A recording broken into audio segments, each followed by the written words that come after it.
बहुत शुक्रिया अनुपमा हमारे साथ जुड़ने के लिए और तमाम महत्वपूर्ण जानकारियों के लिए। विक्रम के पास वापस से चलते हैं। विक्रम, अब बात कर लेते हैं अतुल राठौर की मौत की, जिस पर अभी भी अधिकारी अपने जिम्मेदारी से पल्ला झाड़ने से पीछे बिल्कुल भी नहीं हट रहे हैं। जी अमोला, बेहद दुखद और एक तरह से देखा जाए तो बड़ी बेशर्मी वाली बात है कि शनिवार की घटना है जब अतुल राठौर के साथ ये पूरा हादसा हुआ। खुले चैम्बर में जब वो गिरे तो उनके सर में गंभीर चोट आई। 2 दिन इलाज के बाद कल उनकी दुखद मौत हो गई।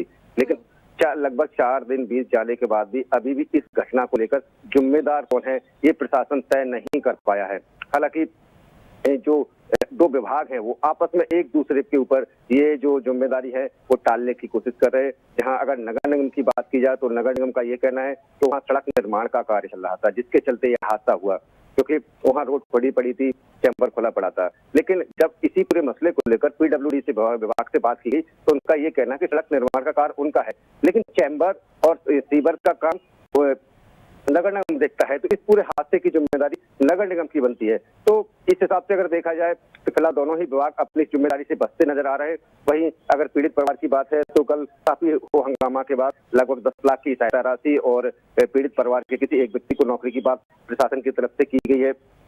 लेकिन इस सबसे भी परिवार संतुष्ट नहीं है। उनका कहना है कि इस पूरे मसले को लेकर जो एक गंभीर लापरवाही है जिसके चलते अतुल की जान गई, उसको लेकर वो FIR कराने की तैयारी में है।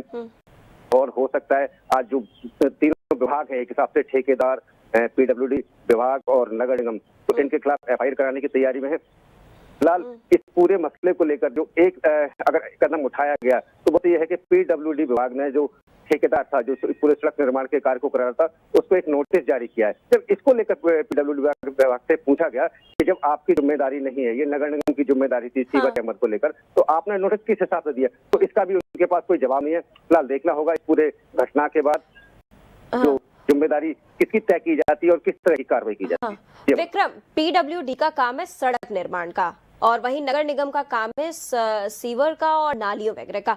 लेकिन आप ऐसे देखिए ना, पीडब्ल्यूडी हो या फिर नगर निगम हो, वो जिंदगियों को कितना कैजुअली लेते हैं। अगर सड़क निर्माण भी वहां पर हो रहा था और नगर निगम का काम है सीवर को ढक करके रखना, या नहीं हो पाया, तो क्या ये काम पीडब्ल्यूडी वहां पे नहीं कर सकता था? जब वो देख रहा था सड़क निर्माण हो रहा और वो खुला हुआ था, लगातार इस पर कई तरीके की घटनाएं लगातार सामने आई। ऐसा नहीं कि पहली घटना है ये, उसके बावजूद भी इतना कैजुअली कैसे ले लेते हैं लोग जिंदगियों को?